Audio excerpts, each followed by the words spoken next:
తిక్క శోభక్క బండ్రక్క పచ్చక్క మూడు రంగుల జెండా బట్టి ముచ్చటగా మూడు ముచ్చట్లు మాట్లాడుతున్నావా అక్క? ఏమిచ్చినవక్క స్పీకర్కు?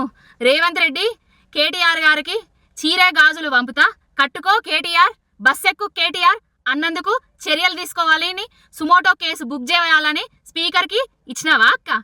ఏందక్క నిన్న మీ అరికపూడి గాంధీ కొడుకు కొడుకు అని అన్నందుకు, మహిళలను కించపరిచినందుకు, ఒక అమ్మను కించపరిచినందుకు, ఒక ఎమ్మెల్యే పుట్టుకనే అవమానించినందుకు చర్యలు తీసుకోమని సుమోటో కేసు కింద బుక్ చేయమని ఇట్లా స్పీకర్కి ఇచ్చినవా అక్క? ఏందక్క ఈ రెండు నాలుకల సిద్ధాంతాలు? ఏందక్క మీ ద్వంద్వ నీతులు? మీకో నీతి మాకో నీత? స్పీకర్ అందరికీ స్పీకరే. మా మీద వ్యాఖ్యలు చేసినప్పుడు ఎందుకు చర్యలు తీసుకోలేదు? ఎందుకు సుమోటో కేసులుగా బుక్ కాలేదు? మీరందరూ ఎక్కడున్నారు? జైనూరులో అత్యాచారాలు అఘాయిత్యాలు జరిగినప్పుడు ఎక్కడున్నారు? గురుకుల పాఠశాలలో విద్యార్థులు చనిపోయినప్పుడు మీరందరూ ఎక్కడున్నారు? దేనికోసం అక్క ఇదంతా? కేసీఆర్ గారే బయటకు వచ్చేందుకు చెప్పాలక్క? మేము అడుగుతున్న ప్రశ్నలకు సమాధానాలు చెప్పలేక మమ్మల్ని అడుగడుగున నిర్బంధాలు ఆటంకాలు చేస్తున్నందుకు మీరు, మీ ప్రభుత్వము, మీ రేవంత్ రెడ్డి ప్రభుత్వము తక్షణమే బీఆర్ఎస్ పార్టీలో ఉన్న నాయకులకు, కార్యకర్తలకు క్షమాపణలు చెప్పాలి. ఇన్ని రోజులు ఏవైతే జరిగినాయో అమానవీయ సంఘటనలు తెలంగాణలో 1800 అత్యాచారాలు అఘాయిత్యాలు, వాటి మీద కూడా రేవంత్ రెడ్డి సర్కారు వైఫల్యం వల్లనే, రేవంత్ రెడ్డి వైఫల్యం వల్లనే, కాంగ్రెస్ ప్రభుత్వ వైఫల్యం వల్లనే జరిగిందని కేసులు బుక్ చేసుకోర్రి, సుమోటోలుగా స్వీకరించుర్రి. మహిళా కమిషన్ ఒక్క కాంగ్రెస్ కే కమిషన్ గా వ్యవహరించద్దు. రాజ్యాంగబద్ధమైన సంస్థలవి, అందరికీ ఒకటే, అందరికీ ఒక్క నీతే. ఇప్పటికైనా గల్లీలో ఒక నీతి, ఢిల్లీలో ఒక నీతి, గల్లీలో ఒక మాట, ఢిల్లీలో ఒక మాట అనే ద్వంద్వ వైఖరిని బందీ చెయ్యిర్రి. కబడ్దార్ కాంగ్రెస్ నాయకుల్లారా. పాడి కౌశిక్ రెడ్డి ఎమ్మెల్యేగా ఉండి తోటి ఎమ్మెల్యేలకు చీరలు గాజులు పంపిస్తున్నా అని చెప్పేసి మీడియా జరిగింది, మాట్లాడడం జరిగింది. 1,50,00,000కు పైగా, అంటే సగం జనాభా మహిళలుగా ఉన్నటువంటి మేము మహిళల యొక్క మనోభావాలు దెబ్బతినే విధంగా ఎమ్మెల్యే పాడి కౌశిక్ రెడ్డి మాట్లాడినటువంటి దృశ్య స్పీకర్ గారికి వారిని ఎమ్మెల్యే నుంచి డిస్క్వాలిఫై చేయాలని చెప్పేసి విజ్ఞప్తి చేయడం జరిగింది.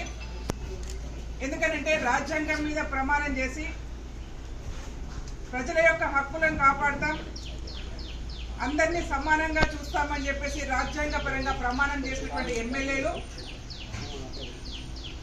సగం జనాభాలో సగభాగంగా ఉన్నటువంటి మహిళల్ని కించపరిచే విధంగా, అంటే తక్కువగా చాతగాని వాళ్ళగా ముద్రించే ప్రయత్నం ఇవాళ ఎమ్మెల్యేగా చేసింది కాబట్టి వారిని డిస్క్వాలిఫై చేయాలని చెప్పేసి విజ్ఞప్తి చేయడం జరిగింది. అంతేకాకుండా నిన్న కూడా ఒక అంశం మాట్లాడారు. మళ్ళీ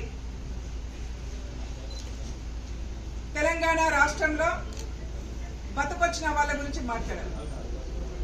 అసలు టీఆర్ఎస్ పార్టీ నాకు అర్థం కావట్లేదు, పాడి కౌశిక్ రెడ్డితో మాట్లాడిస్తుందా లేకపోతే కేసీఆర్ గారికి తెలియకుండా మాట్లాడుతున్నారా? ఒకసారి చెప్పాలి.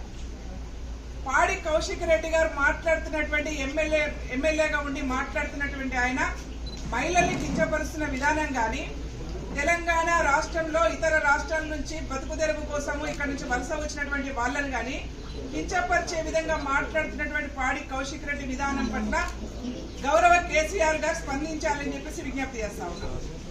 ఒకవేళ కేసీఆర్ గాని హరీష్ రావు గారు గాని ఈ విషయంలో స్పందించకపోతే వాళ్ళే మాట్లాడించినట్టుగా అనుకోవాల్సి వస్తుంది. ఒకవేళ టీఆర్ఎస్ పార్టీకి సంబంధం లేకుండా పాడి కౌశిక్ రెడ్డి గారే స్వచ్ఛందంగా మాట్లాడినట్టయితే మేము టీఆర్ఎస్ అధ్యక్షులు కేసీఆర్ గారికి డిమాండ్ చేస్తా ఉన్నాం, పాడి కౌశిక్ రెడ్డిని వెంటనే పార్టీ నుంచి బహిష్కరించాలని చెప్పేసి విజ్ఞప్తి చేస్తా ఉన్నాం. అట్లాగే అసెంబ్లీలో ఉండి ఒక గౌరవ స్థానం, ఎమ్మెల్యే స్థానంలో ఉండి మాట్లాడుతున్నటువంటి పాడి కౌశిక్ రెడ్డికి మేము మొన్ననే చూపించాము, మహిళల్ని కించపరిచే విధంగా మాట్లాడితే చెప్పు దెబ్బలు తింటామని చెప్పాం. మేము మరొకసారి విజ్ఞప్తి చేస్తా ఉన్నాం, హెచ్చరిక జారీ చేస్తా ఉన్నాం టీఆర్ఎస్ పార్టీ నాయకులకు. ఒకరేమో బస్సులలో ఎక్కి క్యాబరే డ్యాన్సులు చేయండి అని చెప్పేసి మాట్లాడతారు, ఒకరేమో మహిళల్ని కించపరుస్తారు, ఒకరేమో మహిళలంటే చేతగాని వాళ్ళలాగా ముద్ర వేస్తారు. కాబట్టి వీళ్ళందరూ కూడా బుద్ధి రావాలంటే తెలంగాణ రాష్ట్రంలో మహిళల నుంచి వీళ్ళకు ఎదురు దెబ్బ తిరిగే అవకాశం ఉంటుంది. మహిళలు తిరగబడే రోజు ఆసన్నమైందని చెప్పి తెలియజేసుకుంటూ గౌరవ స్పీకర్ గారికి ఇలాంటి నాయకులు సమాజాన్ని గౌరవించలేని వాళ్ళు, సమాజంలో సగభాగంగా ఉన్నటువంటి మహిళల్ని కించపరిచే వాళ్ళు అసెంబ్లీలో ఉండే ఆస్కారం లేదు. కాబట్టి వీళ్ళని సస్పెండ్ చేయాలని చెప్పేసి డిమాండ్ చేస్తా ఉన్నాం.